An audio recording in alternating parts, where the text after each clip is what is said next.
You are about to witness an epic experience.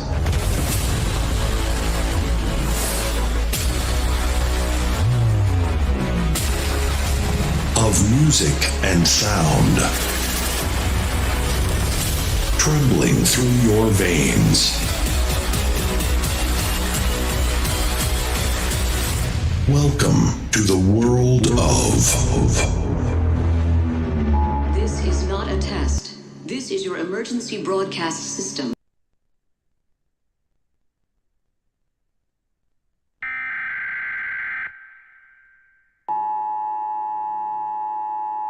This is not a test. This is your emergency broadcast system announcing the commencement of the annual purge sanctioned by the U.S. government. Weapons of Class 4 and lower have been authorized for use during the purge. All other weapons are restricted. Government officials of ranking 10 have been granted immunity from the purge and shall not be harmed. Commencing at the siren, any and all crime, including murder, will be legal for 12 continuous hours. Police, fire, and emergency medical services will be unavailable until tomorrow morning at 7 a.m. when the purge concludes. Blessed be our new founding fathers and America, a nation reborn. May God be with you all.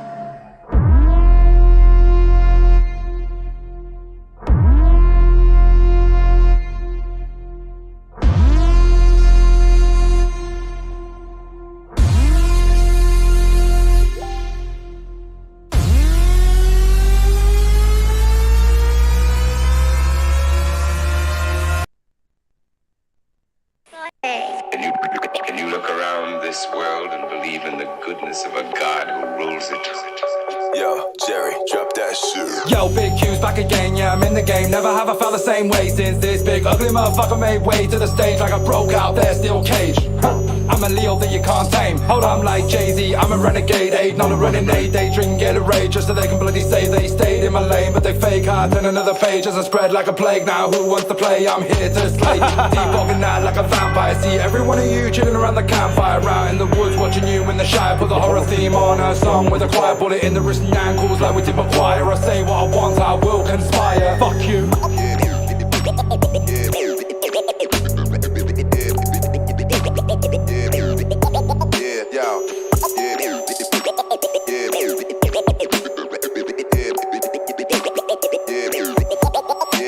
DZ on the track with a different flavor. Rep the hatchet on the streets of Asia. London, cold to Vietnam, so tropical. Horrorcore, villain sticking up in your abdominal. Certified freak, banging trannies. Turn 30, these bitches call me daddy. Never felt better, I'm in my prime. Murder every track like a hip-hop crime. Now these groupies wanna fuck.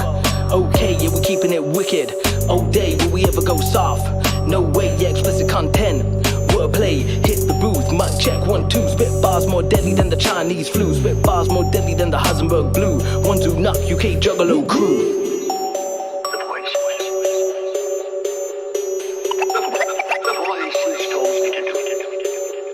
He heard voices in the house. Voices in the house, and the voices told him to do it. I'm not a nice man, call me the Iceman, putting out hit after hit. Shit, I get on that mic and I kinda go sick, bust my shit, then I dip like a chip. Quick, oh, did I really spit that flow? Try to make you think that I'm new, but I'm old, hold up. You can't show respect when I show up, unable to sit at the table, we're gone. I'm like, fuck you, fuck your life. And I don't give a shit if I'm justified, I don't trust these guys and I'm much obliged to fuck shit up when I touch the mic. Lyrics are venomous, heavy like elephants, made for degenerates. This is the evidence, what? No shit like an enema, stop. Now witness the exodus. The point is, Father, that I believe we create our own demons in our own minds. It is through recitation of these passages that the demons are given license to possess the worker. Do you want a convection? I'm infected, undead complexion. I am the resurrection. Ex-respector steps up next, the wicked witch of the southwest. And I possess this synergy from a single wicked divinity, configured to advance the original grim in me. Sitting in a trance with a grip and infinity. I'll take advantage of this hidden ability. When the sigil is birthed, an individual cursed by the insidious trilogy of residuals burn. With every syllable's a metaphysical germ. The sick and miserable until the riddle with worms. Cause we need the demons and see what they teach. Manipulate energy, feeding the beast is juggalo, love and effect represented with a full stop at the end of your death sentence.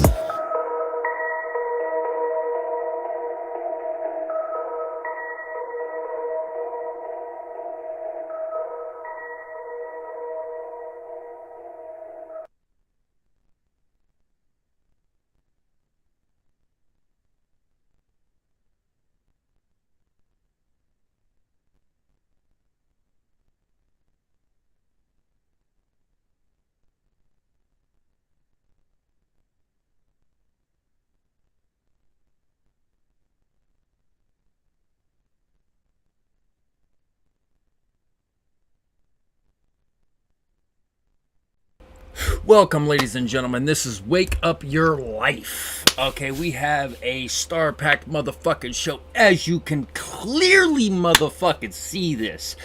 That song that you heard coming in was none other than my main man, Blacklisted MC. We got Savage Panda over there, too. We got Jerry the Clown, who produced that wonderful motherfucking shit. And that tasty motherfucking jam on that beat line. Then we got the Professor Valine, the main man himself. And then we got Sam I Am right there in the green screen corner for you. Now, we got Jerry the Clown there, and you can't see him. I don't know why the fuck not. But still, let's get down with business and shit, okay? Now, we all know music is all of our lives. Okay? Right? Can everybody agree? Yeah. Oh yeah. Now, I'm going to hit producer first, and then I'm going to work down the line, okay? Now, since this is Sam's first time, as respect to Sam, he will go after Jerry, okay? And then we'll hear from Blacklisted, then Professor Valine, then my co-host and my homie over there in the UK, the sexy Savage Panda. Okay? Now, as music affects everyone's life and it affects people in different ways. Now, Jerry, being a producer and being a beat maker yourself, how can a beat inspire or basically persuade you, either way, good or bad, to how you feel? That's a good one. I think every beat I make is a reflection of how I'm feeling at that time. Like, I can't make, like, say, metal if I'm feeling, like, depressed, and vice versa.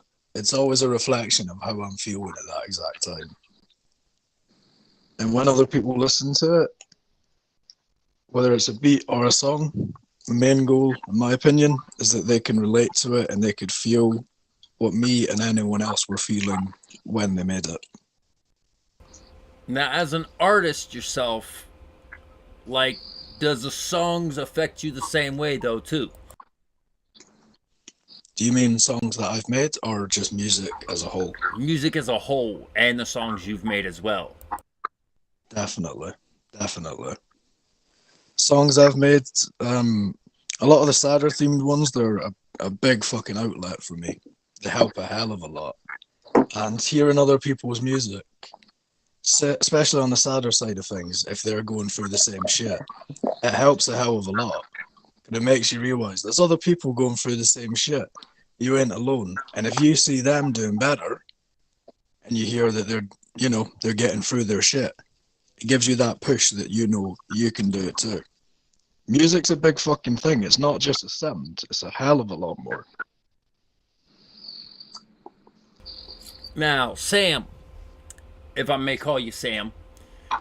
It's fine. What up, man? Now, what's your aspect and thoughts on the question? Repeat it for me just so I can give a good answer.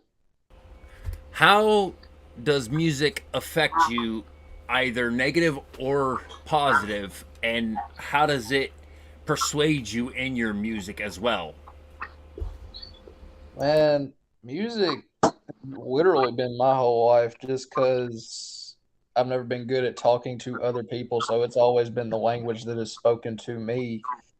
My music personally, I try to make it so that it subliminally or upfront just reaches somebody and connects with something they're feeling, thinking, trying to say, but can't find the words.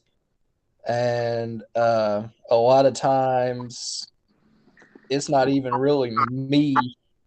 Like, it's me writing it, it's me performing it, but it's not like I meant to do it that way. It just shit happens and it reaches people, And I think it's one of the few universal languages, Blacklisted, my main man. Yeah. Hit me with it. Oh man, how does music affect me positively or even negatively? Bro, music is everything, innit, man? Like, it can represent a period in your life, like a time capsule. It can bring me back. Say, if I'm listening to something that I used to listen to when I was growing up in the 90s, sometimes I feel like I'm right back in that same place, like sitting in the back of the car, my mum driving me to school or some shit. And, I think of days I didn't have the responsibility, or even, like, you can remind you of negative if you mention the negative thing. Like, say, you went through a bad time in your life. Sometimes in a negative thing, you think, oh, that song reminds me of that fucking bitch that sucked next man's dick or something. And, like, that song's like, oh, it's kind of ruined the song for me a little bit. That could be a negative thing. No, not so much. But, that hasn't happened to me very often, but more times than I'd like to admit. But over time, it could put you in certain moods, man. Like, or it can match a mood. Like, I could be, just if you're in a party mood, you want some bangers on, don't you, man? But sometimes you just want to yourself reflecting, and you just want some quiet music. Sometimes you're in the bath on your own, and you light some candles, and you want some alone time. You put on some Barry White, and you're just feeling it. Or and my music, like, it's weird with me with my music. When I'm like drunk and high, I love my music. I just want to play my own music all the fucking time, and I want everybody to hear my music. Anyone that's around, I'm like, yo, bro, this is my new fucking song. Listen to it. And everyone's like, all right, I heard it like 10 times. It's dope, but like, done. But then when I'm sober, I don't really listen to my music that much. I'm trying to, but a lot of the time, just like, I don't know, it's a confidence thing, I guess. And I feel like it makes me feel anxious hearing my own voice, and I pick so many flaws of it. And that's a strange thing. I'm not sure. Hopefully I'll go over that. But yeah, that's another aspect to it. But yeah, I mean, the answer to your question, music is everything, isn't it? And it can evoke so many different emotions of all kinds, happy, positive, negative, all that. But yeah, good question. Now, Professor, my main man, my brother, how does music affect you positively or negatively? Because, dude, I'm going to tell you guys straight out, this man, when he sings, he doesn't just sing, he preaches. If you listen to his music, This man literally ought to have been a fucking minister or a pastor because of how he words his shit, okay? Now, Professor, lay it on us. I'm gonna say, like, positively, I mean, it keeps me like self-focused, you know what I'm saying, and bettering myself overall, not even just with my music and lyrically and all that, you know what I'm saying? Like, helped keep me out of trouble through a lot of years as I was younger and shit too. So it kept saved my life a lot of times. A lot of times I was supposed to be places I could have been dead if I was there, but I didn't go because I was fucking with the music and shit. But I say negatively, it did have me in some negative places sometimes, around negative people doing negative shit sometimes. It was all my choices, but music did have me there, and I did let some of the influence that come along with it, just, you know, persuade me to be distraught from my path. But I would say, like, the worst of it would be, like, there's times where I've been, like, possessed, like, doing that shit. Like, some songs I made, I was like, I would never do that shit now. Sexy Savage Panda, it is your mic now, brother. Well, as I always say, music is medicine. That's all I can swear by. It's medicine.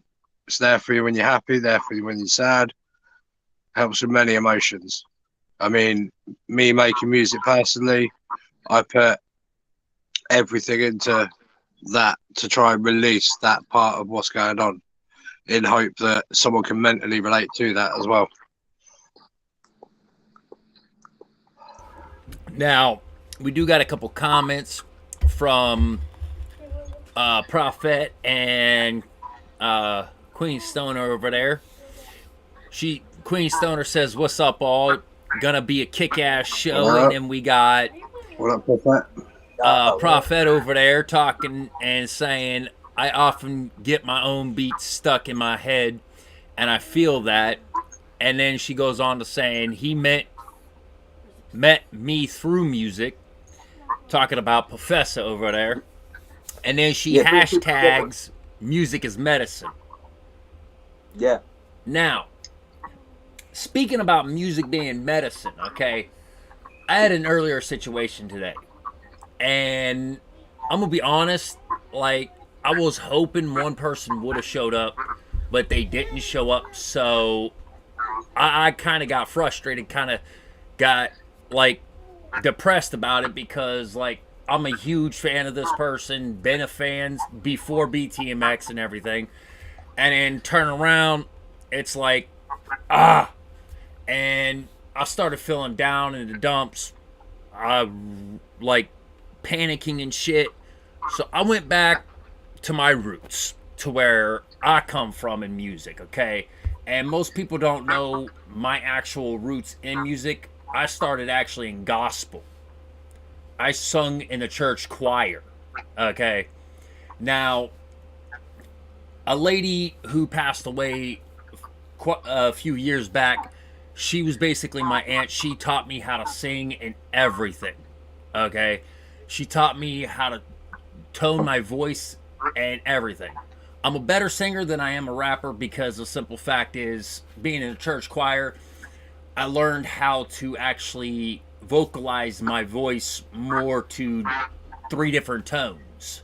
And being in that church choir, I said, screw it, let's go back to one guy who I knew back then and listen to his music right quick, because it's jazz, okay?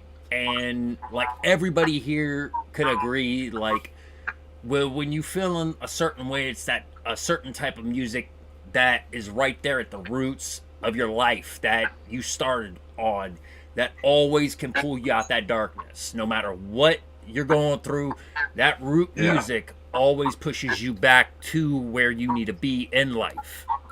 And my base is actually jazz and gospel, but I don't listen to gospel.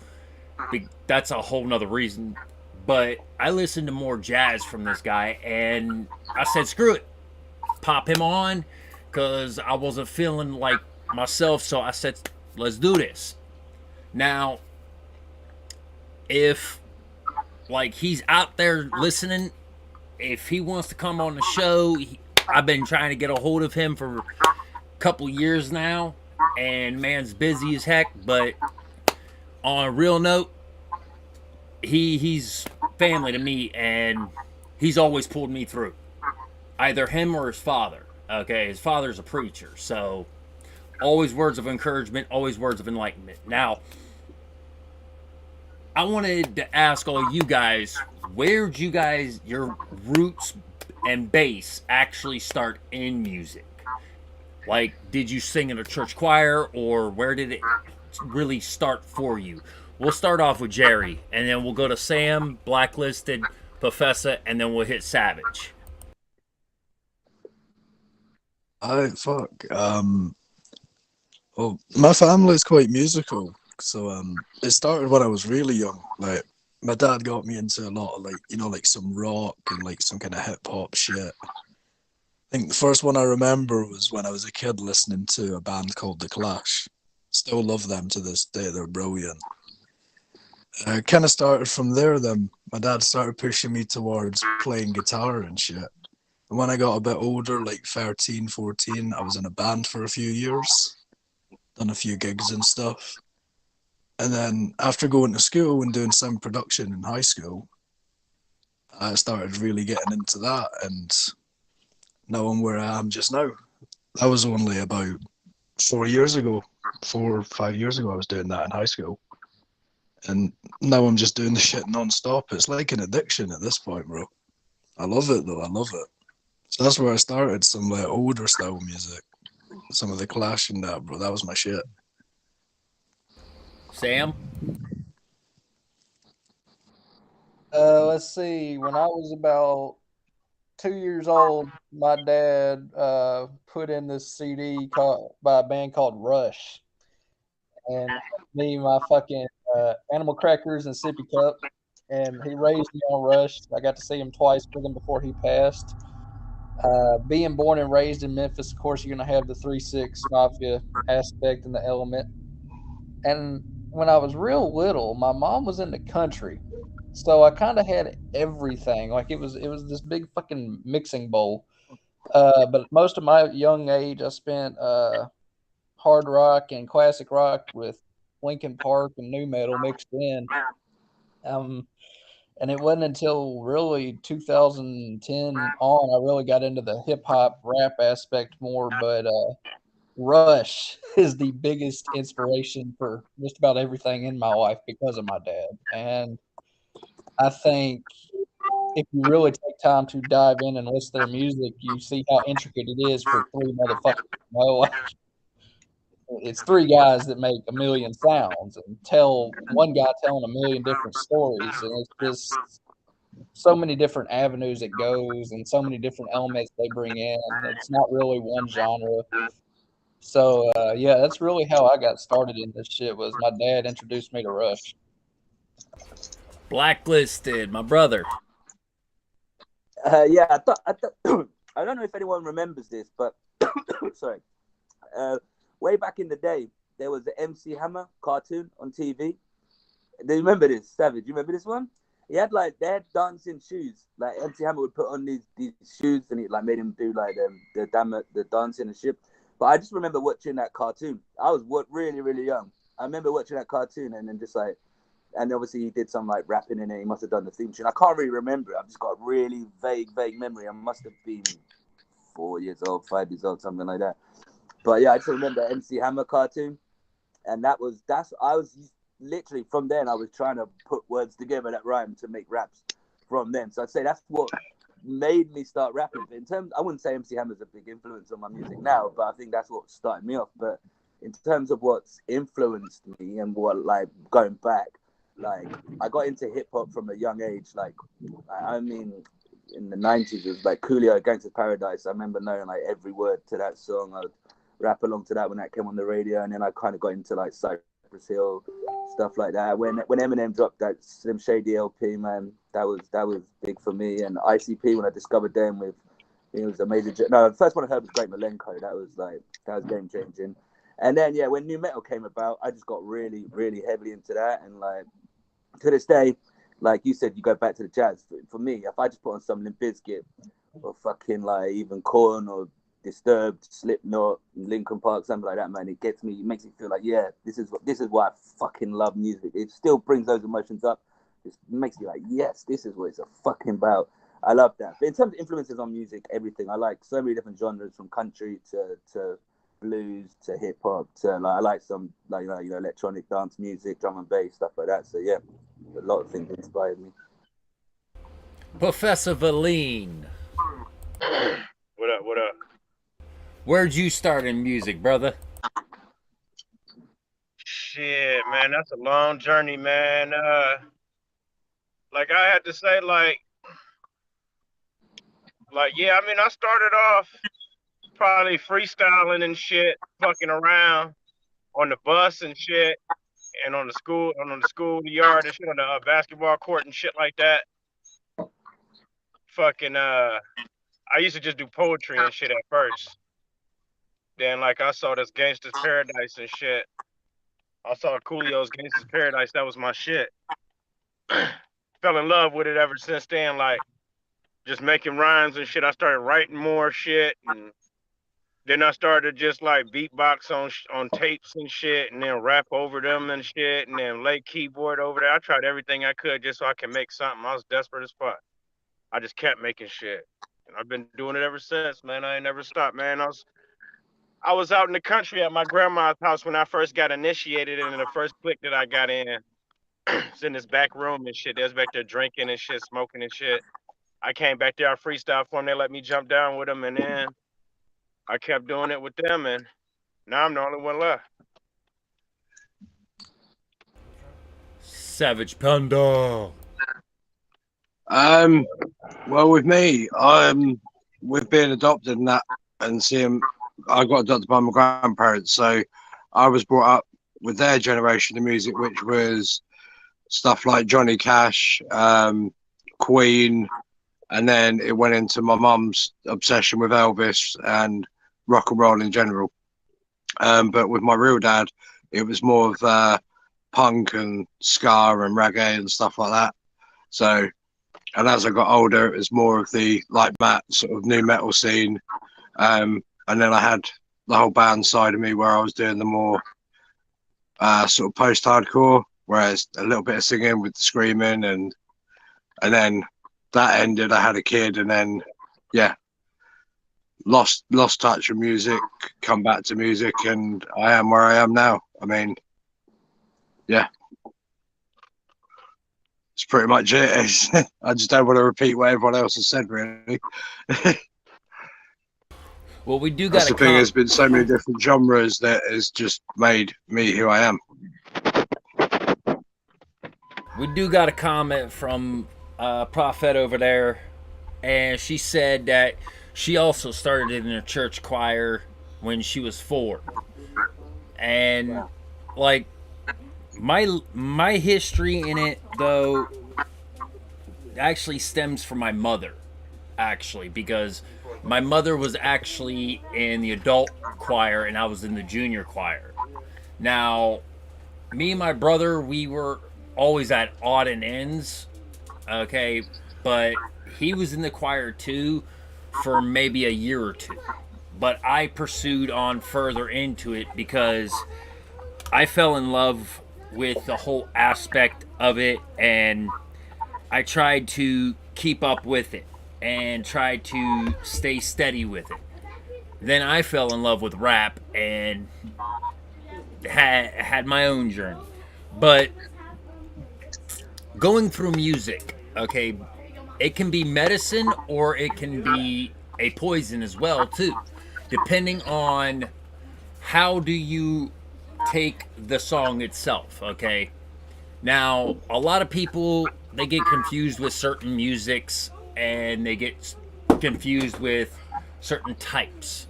So, like, has there ever been a time where you guys cross genres to try to make your sound better? Ever? Start off with Jerry, then go to Sam, Blacklisted, Professor, then Savage. shit. I would say recently I've been experimenting with a lot of different sounds because obviously, as you know, I'm still new to this. I'm still finding my own sounds. But recently I've been taking a hell of a lot of inspiration from artists like Ghostman and especially with his vocal style because his is so fucking unique. I've never heard anyone who sounds quite like him. But occasionally I've been dipping into a bit of the kind of some more modern hip hop style beats recently, trying to experiment with some new stuff. So definitely I've been trying out different shit to find what works, man. I think really that's the don't best help way. them situations, do I, Jerry? With the challenges I put you up to. Yeah, but you helped me try some new stuff. True. Matt's got me trying some new shit as well. Matt's just as mental, trust me. You've only had a little bit. I know he's only got me mixing one track and I'm already fucking Jesus Christ. But yeah, man, I'm always trying new shit. You know what I mean? That's what music is. You gotta try out something new. You can't stick to the same shit as everyone else. Yeah. I guess I'll go since I'm up. My journey started with me trying to be a juggalo rapper, like the corniest of corny juggalo rappers. My first show I opened for Twisted, sucked ass. And then after I tried to stop doing that, I went towards more of this stereotypical underground white guy rapper, which didn't do anything. I didn't really find a lot of success until I started focusing on what sounds I like and incorporating that. And so I started incorporating more rock tones into my hip hop, some country acoustic guitars. Every once in a while, you'll hear me mix certain things in, like certain singing styles that don't normally mix with this, that, or the other.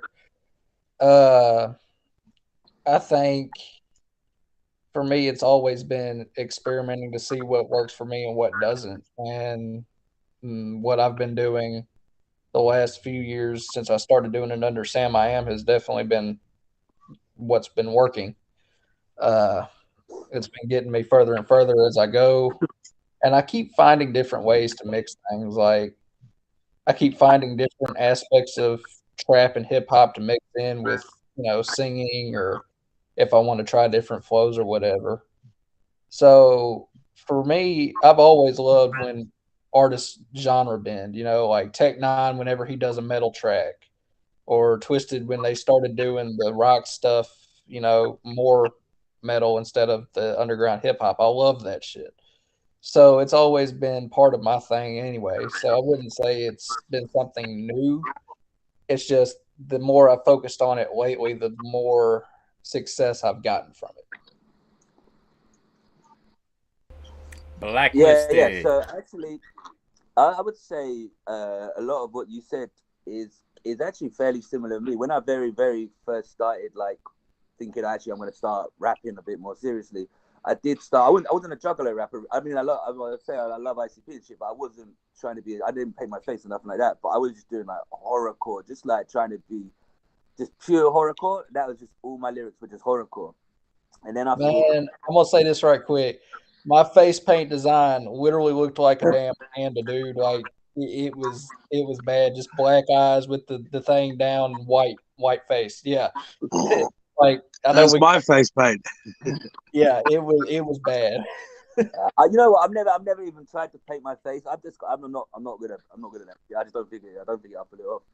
But no, yeah, I was just doing that, and I thought I don't really do that so much. Like I love doing, I'll spit a fucking wicked track and I love doing it. But I mean, it's just, I mean, on my own shit, I don't really do it anymore. And that was just a natural progression because I just didn't think it didn't feel to me. I love listening to some of that, but to me, it didn't feel genuine. I didn't feel it didn't really like. I thought like, you know what, there's so much more to me than just sticking to one style, like what you were saying. And then my journey took me into I started fronting metal bands and punk bands. So I was doing like rap rock because I was into the whole new metal thing, and like lots of people were starting bands around that time. And I was like, I thought I'll get with these people because I've always mixed in different crowds. I like the hip hop crowds, but I've always liked the metal heads as well. And I thought, well, I'm one of the only guys that they know that can rap, but I like that music as well. So I thought I'll jump on fucking stage and rap with them. and that was cool. But like, I'm not too good at working with in a band, man, because I had so many ideas, and they wanted to stick very much to what they thought was going to be popular. And in reality, we probably weren't going to be that popular. But like, you know, there's only so many Linkin Parks you can have, and Linkin Park did it fucking well, so there's no point copying it. So, and I just wanted to, experiment with different genres, bring in different styles, and focus more on the rapping, whereas they wanted to, more on the music. So I decided, like, and also I was a fucking mess as well, so it wasn't easy to work with. So I decided to go, like, do my own shit. And since then, I fucking love to experiment with so many genres. And most of the time, I mean, sometimes people get a bit shocked by it, because recently, like, I brought in lots of aspects that people wouldn't, like, expect from me. Say if I've done, softer stuff, and they're like, well, I'm used to being harder. But, I put it out there, and if I like it now, I'm just trying to build up that confidence. Fuck it, I like this. This is me. This represents me. I'm not always, fucking drunk and fucking bitches and, doing mad shit. Sometimes, I feel shit myself, and I'm going to put a song out that explains that I'm not feeling that good today, man. I don't always feel good. So, I put that out there. And sometimes you need different music. You can't just have a hard fucking, like, boom bap beat. Sometimes that works, but sometimes you need, like, bring in some acoustic guitars or get someone to, like, get some singing on it or something like that. And the most biggest change I did, though, is some old head. I grew up on, like, 90s hip hop. That was the hip hop that I loved. And even when I got older, like, I still listen to 90s hip hop now. And it took me a long time to kind of adapt my style to, like, instead of just a basic, like, 4/4 boom bap beats, now they've got the trap beats with the cymbals and stuff, and with the hi-hat, I mean. And I thought, I need to adapt my style so I can not just only do one style of rap. I don't just want to do, like, these old, like, Muggs RZA type beats. I want to be able to jump on a beat where I can flow differently. So I sat at home for, like, ages, right, just listening to. I listen to these kind of beats, right, like flow on these, find different flows. And I thought, it's not actually that hard. If you can rap, if you can find a beat, you can ride the beat. I thought, fuck it, I can ride these beats sick. So I thought, if I ride these type of beats, bring in the shit that I like, but put them over these beats as well. So bring in some, like, guitars and stuff, but on these beats, that's hard as fuck as well. So that's the biggest change I've done in terms of my vocal delivery, has been just adapting to, like, the slight change in the way we rap. It's not all just, like, head nod shit these days. There's a lot of different beats. So I hope that answers your question.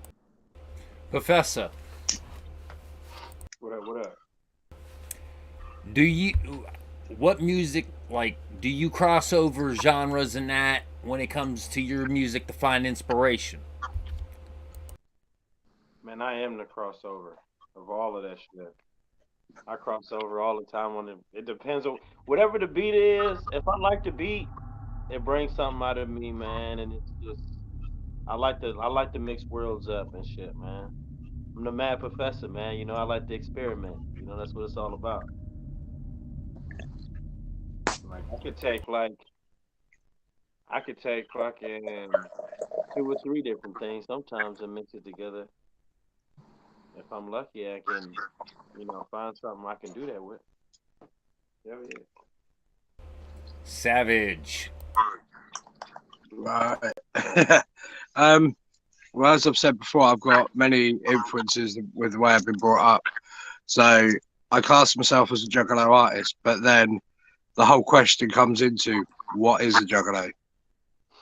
So this is where with all my influences, with me being on my own now, I can do anything and go any direction and make any music that I want.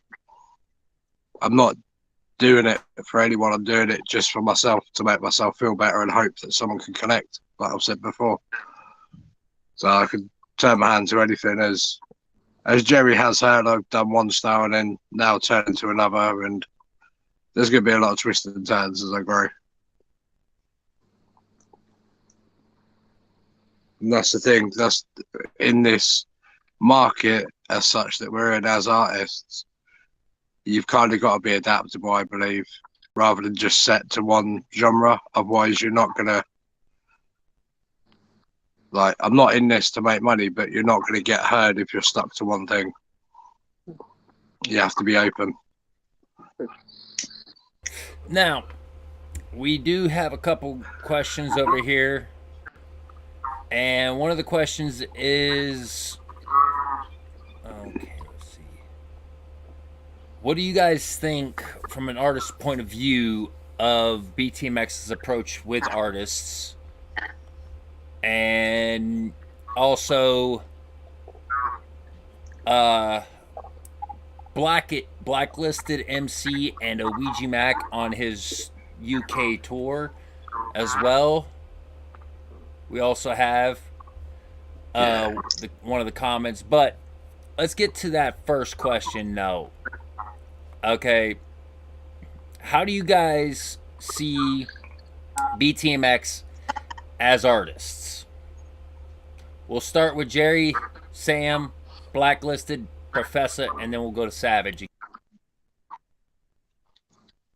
I mean, all I could really say is I really like what you guys are doing, because I know most companies, if an artist wants to get on there and try and get a little bit of promotion or go on for an interview and just get their story out there, all that company gives a shit about is getting the money from you.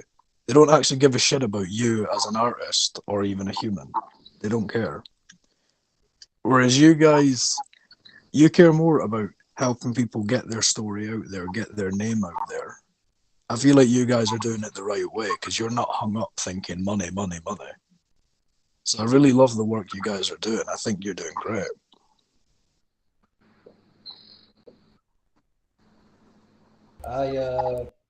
My personal experience, I don't got anything negative to say about you, man. You and I have talked, and I'm kind of in the midst of a hiatus myself of dealing with some personal shit. But as it pertains to y'all as people and how you treat artists, I have nothing negative to say. You've been nothing but supportive of me, and played the shit I've sent in just to send in and see what you thought. I've sent your pages to a couple of friends just in case they wanted to send something. I'm all with it. Blacklisted? Yeah. So I'd say I think it's all good, man. I think you guys are doing a good thing. You seem to promote positivity, and I like the fact you don't have time for nonsense, beef and trolls and drama and shit. Like, keep it about the music, which is cool. But then more than that, like this, for example, it's a pretty thought out. It's a thought out interview. You're not doing it for the fuck of it. You're not just saying, right, we can do it. We do it. You're like, right, let's do something a little bit different. Let's find out a little bit about the artists. There's meaning behind some of the shit you do, which is cool. So, like, for this one, we're talking about how music has affected our lives and whatnot. These are questions that might not happen. And I noticed that as well when I listen to your shows. And you look like you've done a bit of research into the artists that you play.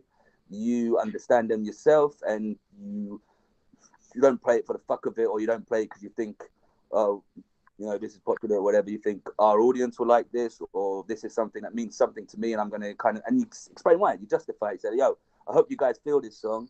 This is a cool song. So I like that. I like it. And you seem to be, so it doesn't matter about how popular you are, if you know what I mean. Just because if someone might not have as many followers, someone has only 100 views on the video, it ain't going to stop you listening to it, and you'll make your own opinion from that. And I think that's cool. And so you're promoting people that you think deserve to be promoted, which I think is a cool thing. Professor, as one of our artists. Exactly. Case in point, man deserves to be promoted. Man's got skills for days. I guess it's only one way to really put it, man. Like, you know what I'm saying? Like, it is what it is. Like, it's breaking the mold, man. Yeah. It's something different. It's not like everything else. Like he said, man, it ain't about the money. It's about the music, and that's what makes it very special. It's really about what it should be about, and that's why I feel like it's genuine. You know what I mean. You're gonna get a lot more genuine lyrics, and a lot more genuine consistency with you know what I'm saying, amongst everybody, how they'll work together. I feel with working with something that derives from what it is about and what it's really for, I think is going to serve a bigger and better purpose than trying to just chase money out of it. And that's what BTMX is doing, and I appreciate it. Savage Panda, as the president of our label, okay, and our UK branch. What's your thoughts? Well, I originally come into the company doing my radio, and obviously people saw my passion and my thoughts to how people should be treated and not tolerate with bullshit, and basically believe in the whole family and treating everybody with respect, and we're all one. And then being offered the position of president, it was kind of shocking. But then I took it, and I'm doing it, and we're growing. All I can say is the artists that we got are amazing. The artists that we're affiliated with are amazing too. And that's what it's all about. It's about the music, and it's about love, respect, and unity. See, my personal experience with breaking the mold, BTMX, okay, is when I came in, it was like 2-3 years ago. Now, I've been with this company basically almost from the beginning. Now, I've known the founder for 20 years, myself personally, and me and him, we've basically are brothers, and like seriously, it's been crazy up and down, but we've had drama and we've had people trying to destroy us. But you know what I say, and it comes from a saying from back in the 90s and earlier: save the drama for your motherfucking mama, cause I ain't got fucking time for it. Okay, plain and simple. If we got drama here, gotta nip it in the bud quick. Because when you are trying to inspire others and try to uplift others, the more poison that is there, then the other people who actually see, okay, that poison, they're going to try to basically go that way because they're seeing nothing but drama. Now, if you bring positivity instead of negativity, like Bob Marley always said, why should I inspire people through hatred, and why should I inspire people through being something that I'm not? Why should I not inspire people through the love and peace of music and inject love and peace and music into the world, and not try to destroy the world, but try to help prevail it?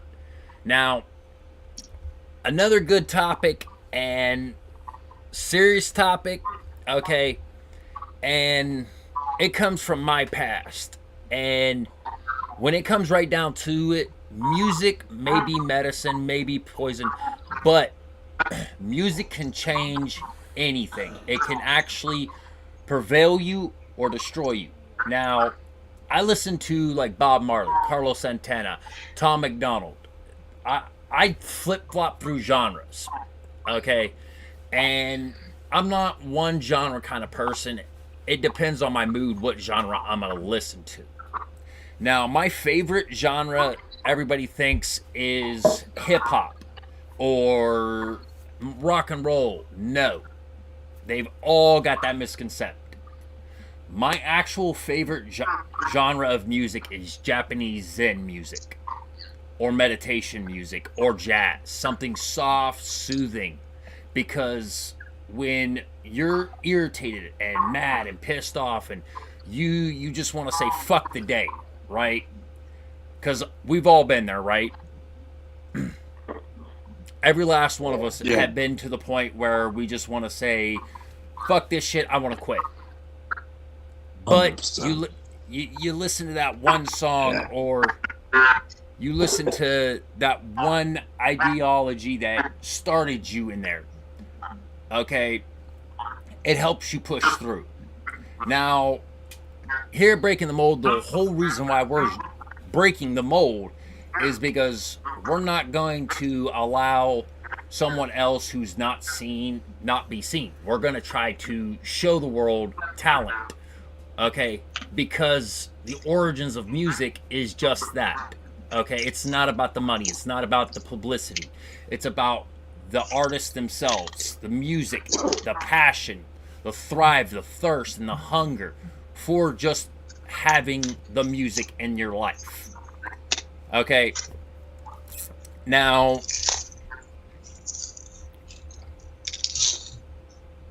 yes, William Bishop, I do go to that, but Aim to the Head is one of the things that I do listen to when I'm like really done. If I'm popping Aim to the Head on, leave me alone. That's like the point where if I pop Aim to the Head on, if any of you guys know who that is. Okay, Aim to the Head is a techno band. Okay. And I was really huge back in my younger days when it came to like rave parties and the techno scene. Okay. EDM. It still holds a really strong place in my heart.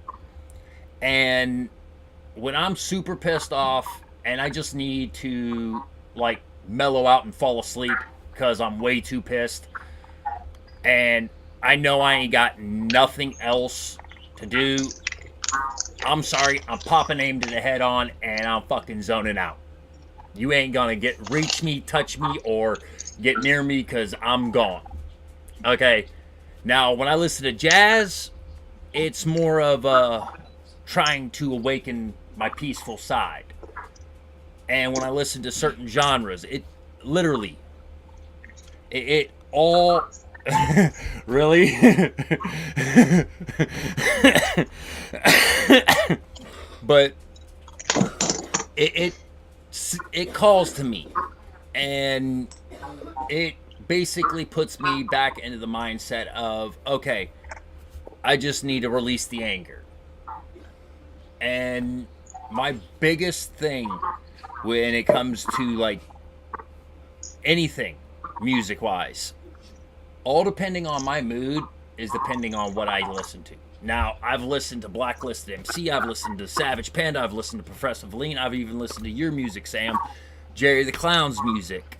I've listened to Ritual of Ether, I've listened to ICP, I've listened to Bob Marley, Carlos Santana. Like I said, I jump around a lot. Alton Merrill I've listened to. And like,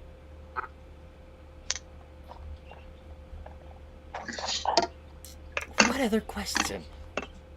Oh, now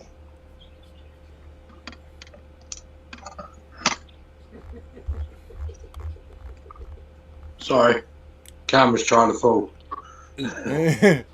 No, but like, I can't wait. When it comes right down to it, I've noticed mainstream artists, they just became corrupt.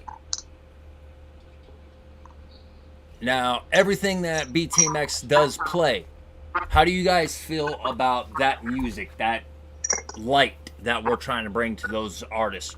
Because every last one of you guys are part of that group as well. But how do you guys like see yourselves here in like 5 years? We'll start off with Jerry, then we'll go to Sam, Blacklisted, Professor, and then we'll go to my co-host, Savage. Wait, where do I see myself in 5 years? Shit. I'd love to say hopefully by then I've grown a little bit more of a fan base, which would be kind of cool, because one thing I'd love to do is I'd love to do some shows. Because from like being in a band and shit and doing gigs, I really miss performing. And I remember the first time I done it, I was backstage tuning my guitar, absolutely shitting myself before going on. But after doing the first song in the set, I was loving it. I was like, I feel so fucking at home. Like being on a stage performing and seeing people in that audience happy because of what you're doing, it's a great feeling. So hopefully, if I've maybe got a bit of a fan base 5 years time, maybe I could actually start doing some shows. That would be the dream. All right, I'm about to give an answer you're not supposed to give on a music interview, but all the shit I've got going on mentally and whatnot. 5 Excuse me, years. hold up. Sam, I gotta stop you right there because legitimately, dude, this is Wake Up Your Life for a reason. Okay? Brutally honest, no bullshit, straight up honesty. That's how we are Brutal here. honesty. All right, I'm gonna give y'all a brutal honest what I've been dealing with just this year. I've been dealing with extreme psychosis, severe anxiety, and panic disorder, and I'm just trying to stay alive, man. So 5 years from now, my hope is that I'm alive and that I have my life somewhat under control. Musically, I plan on making shit here and there, but right now I got to get this shit under control. And my biggest fear right now, I'm 23, about to be 24. My biggest fear is that I'm not going to live past 27, and it's always been a thing for me. That I don't know why. So 5 years from now, that's when I'll be like, look, man, we've made it past 27. Building my life that I want. So there's your brutal honesty. I'm just trying to stay alive at this point. Blacklisted.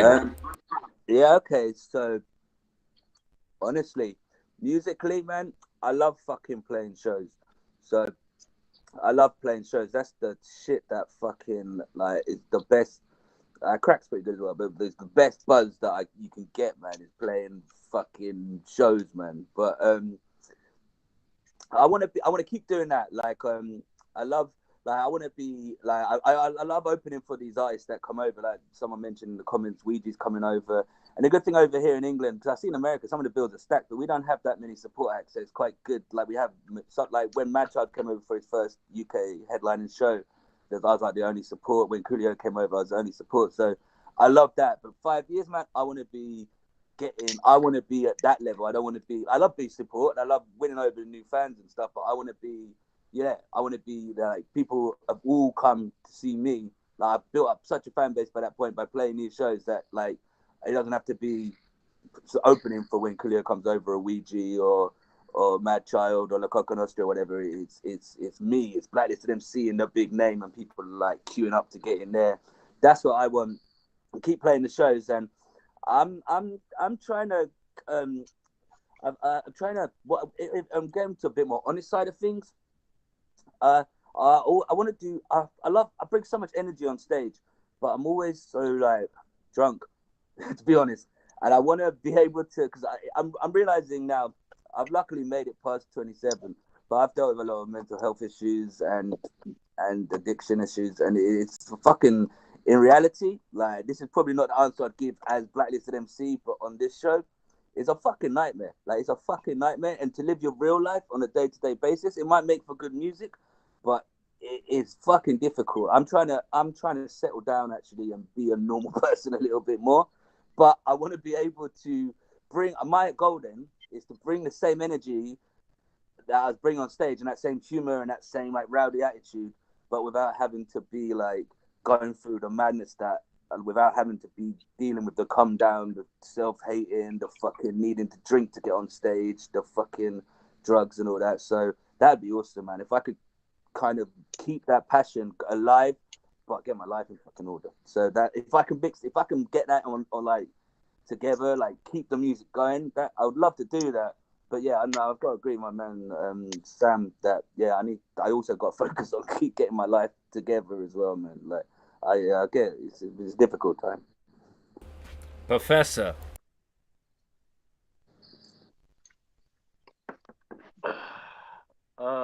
What you say again, man? 5 years time, where you gonna be, bro? I'm gonna be on top of my game, man. In 5 years, man, my shit gonna be on top of my game, man. Like, it been a long road for me, man. I done been where my mans was right here before, you know what I'm saying? Thinking like, you know what I mean? Don't even know if I'm gonna make it. I done made it through so much shit now. It's like I don't think nothing strong enough gonna come at me, man. I gotta keep rolling, you know what I'm saying? As long as I can keep going today, I'll be all good, you know what I'm saying? But like in 5 years, I see myself having my shit like I want it to be. You know, just more, just beyond just even music and shit. Like crib, everything like I wanted, all my shit like I wanted to be. That's where I see myself in 5 years. Music wise, I can't even fathom where it's probably most likely going to be, whether if I or not where it's at right now. I don't know. It's kind of crazy what happens, but 5 years, man. Let's make it count. You know what I'm saying? Fuck it. You know, shit. Savage, where do you see yourself in 5 years, brother? Everyone's pretty much covered the same sort of thing. A better life than what I'm dealing with now. Musically, a lot more confident, a lot more out there. Pretty much it, really. On top of things.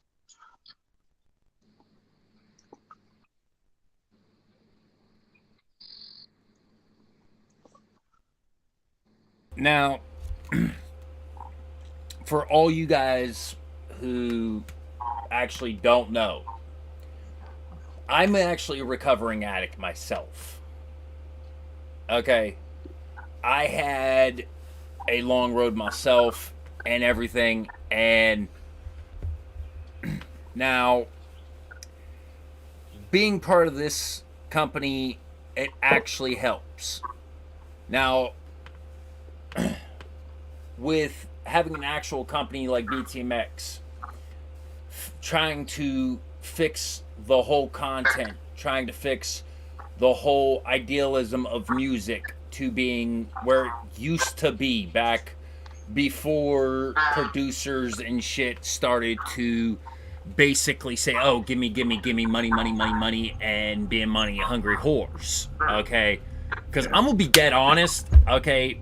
I might have played in a cover band, might have sung in a church choir, but I'm going to be dead honest.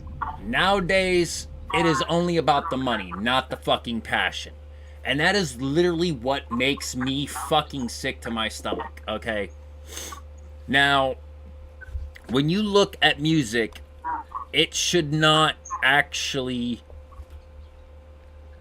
It should not be something that makes you sick. It should be something that inspires you, that tries to drive you to do better, to go further, okay? And I'm gonna be dead honest, okay? My biggest problem was cocaine, opium, I did methamphetamines, I drank, I did ecstasy. There wasn't a drug out there I really haven't done, okay? I started being an addict at like 11, 12 years old. I lived in the hood most of my life, okay? For the past like 2 years is the longest I've ever been clean. Now, it was literally just like William Bishop said, okay, straight out fuckery. Okay, now, Blacklisted, I know you're still struggling, brother. Sam, you're struggling with emotions. Everybody's struggling with something, okay? Now, my phone is always open if you guys need to talk, okay?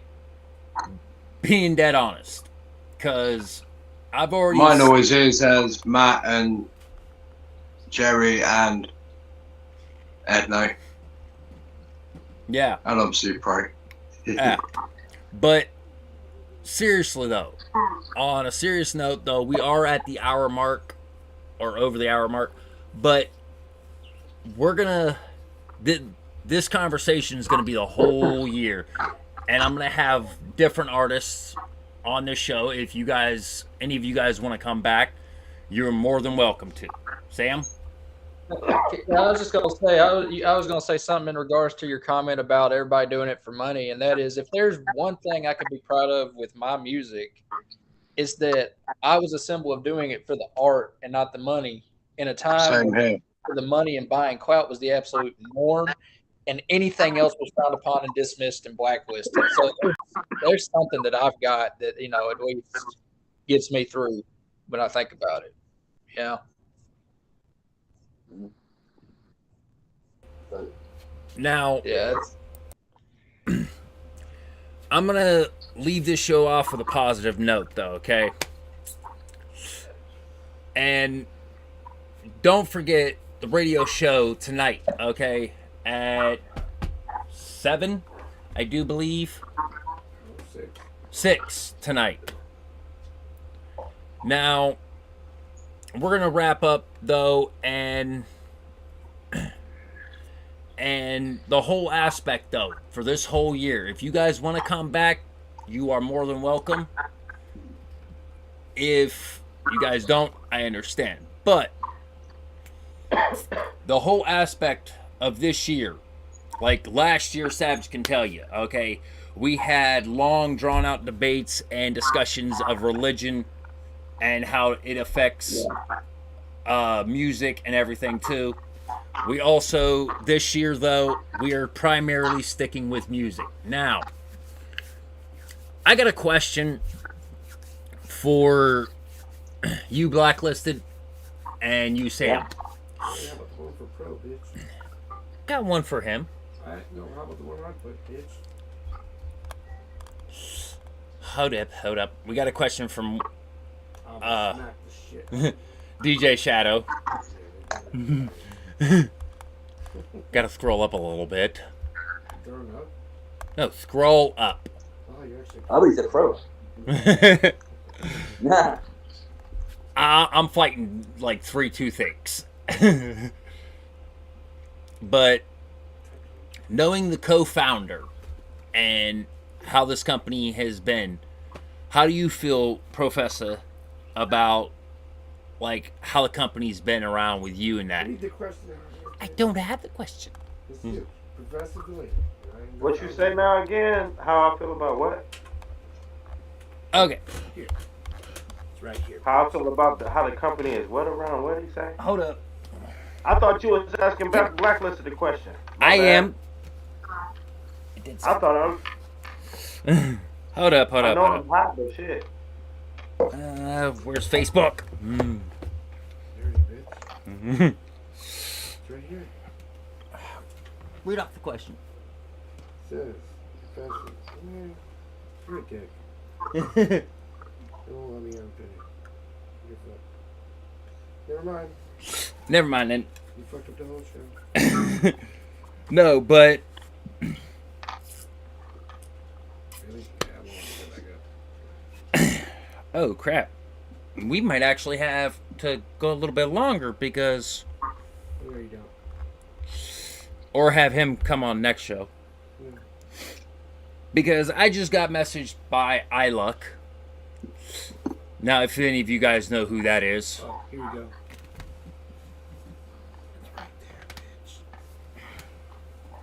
Professor Valine, knowing the founder and CEO, DJ Shadow, why do you think he created this base, and which artists you think gave him the drive to birth this company? Why I think he started it? Is that what you said? Why I think he started it? And what artist gave him the base? And the drive. And that's for everybody. But we'll start with you, Professor. What motivated him to do this shit? I don't know, man. Shit. You know what I'm saying? Like, probably had something to do with me. You know, I would assume probably I could think. Shit, motherfuckers saw me rapping fucking nonstop for like fucking 15 years. Literally. Even we ended up locked up right next door to each other. It's freestyling in there with my leg fucked up. It don't stop. I say the reason he did it is because he saw something and knew it was gonna take off, and he was right. Shit, you know what I'm saying? That motherfucker was in them computer classes and shit now and all of that. I always wondered why. Now I understand it. Never really made sense at the time. I was like, what the fuck is he doing? But now I see what he was doing. It's funny. I ain't never said nothing until now.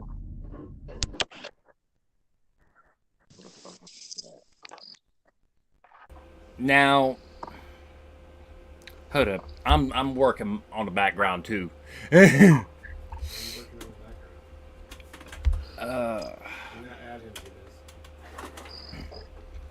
But we'll most likely have iLuck on the next episode of this. Now,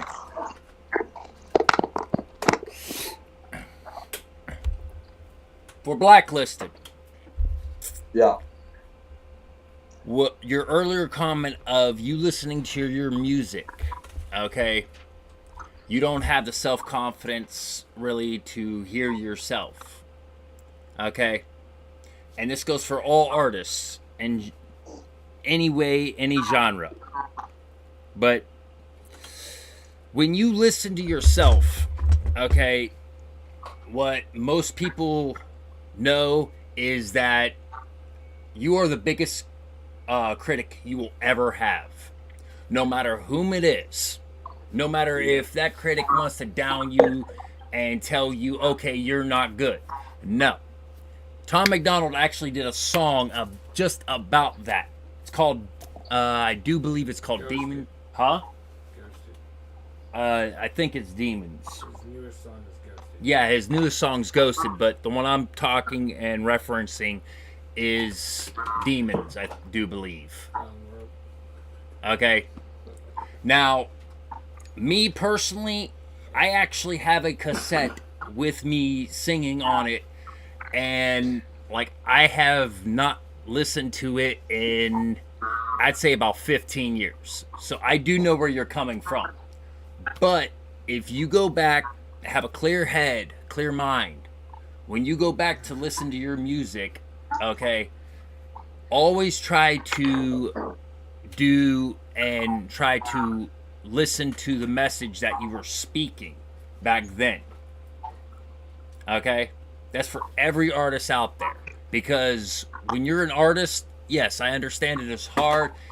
It is a struggle being an artist. Okay? Now, another thing. Depression. We all have it, brother. Now, we all are struggling through life. We're all trying to become better. And, ooh. But I want to leave this on a positive message, okay? We all need to stop looking at what we've done in the past as bad or as a mistake, okay? This is the ending message for you guys. Always look at your mistakes as not mistakes, but life lessons where we can better ourselves and learn from. Because the better we become through our mistakes, and we see our mistakes, and you learn from your mistake, it will never be a mistake. It is a life lesson then. Do you all agree? Okay. Yeah. 100%, bro. I mean, that's 100% true. You just I'm learning to believe that. You got to convince. You know what somebody told me, man? Somebody told me, if you got 1 foot in the past and 1 foot in the future, you piss on today. That's I like that. I like that. That's the realest shit ever. You got to keep Because your like, feet on you today. gotta convince yourself that the future's got to be good, though. That's the hard part. I got to think like, you know, I fucked up in the past, but I've got to, the lessons. But sometimes my brain convinces me, I know I'm gonna make the same mistakes again. I've got to stop fucking up. And it's not even fucking up. Sometimes my brain I just feel like, I don't know, it's hard to explain. I can't be bothered sometimes. We can't worry about fucking up. It's how can we be better today? Yeah. That's all that matters. That's today. True. Just today, though. Only today. But you got to just say that every day, though. Yeah. But only worry about today, though. Don't worry about saying it tomorrow. Until tomorrow. Then you got to say it today. Yeah. That makes sense. You know what I'm saying? Now, I'm going to end this show with this message. Long Sung. He was a philosopher from Chinese feudal basic times. And he said that if you live in the past, you have depression. If you live in the future, you have anxiety. But if you live in the present, you shall be clear-headed, clear-minded. So you shall take every day as one day, and no looking back or forward, but see your day today and focus on that and that only. Yeah. Now, I'm going to leave you guys with, let's see if I got that song ready.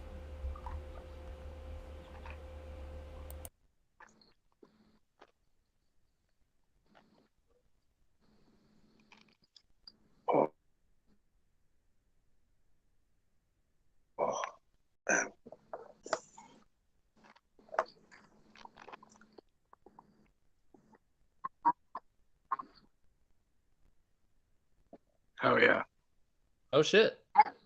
Is it my favorite?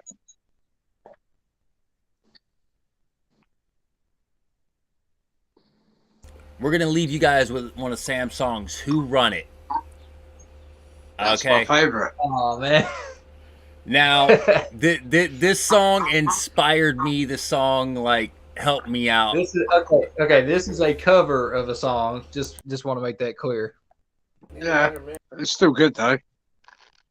All right. Just want to make that clear. I did not make the beat or nothing. Do not own the rights. But we're going to leave you with his remix of Who Ran It. Okay. Here we go. I ain't even want to do this shit over this beat since everybody fucking using this beat now, but I guess I gotta show y'all how it's really done, huh? Fuck the Memphis Hip Hop Award. Hey, let me show him how that white boy gets crunk up in this bitch. It's the S-A-M, strange ass Memphian who run it. Not y'all. Hey, I'm about to bust about the case because I got a lot to say. A lot of rappers from my city still stuck up in their ways. They like to act like they be poppin' cause they bought a lot of plays up on Spotify.